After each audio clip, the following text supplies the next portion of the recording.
Staf Umum Angkatan Bersenjata Ukraina melaporkan pada 25 September, militer Rusia total kehilangan 646.600 tentara di Ukraina sejak dimulainya invasi skala penuh pada 24 Februari 2022. Jumlah ini termasuk 1.250 korban yang diderita pasukan Rusia selama sehari terakhir. Pasukan Moskow juga kehilangan 15 tank, 115 kendaraan infanteri pengangkut personel, 74 sistem artileri, serta 115 drone dalam 24 jam terakhir.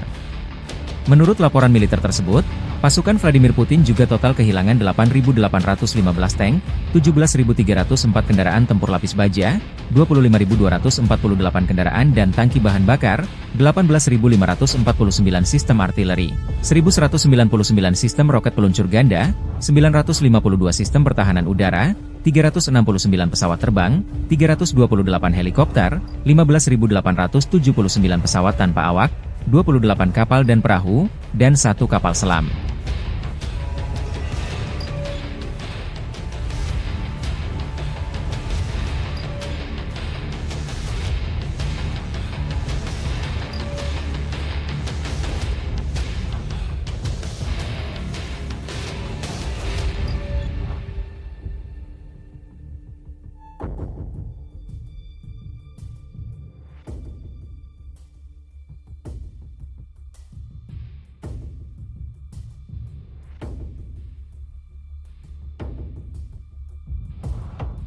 Download Tribun X sekarang, menghadirkan lokal menjadi Indonesia.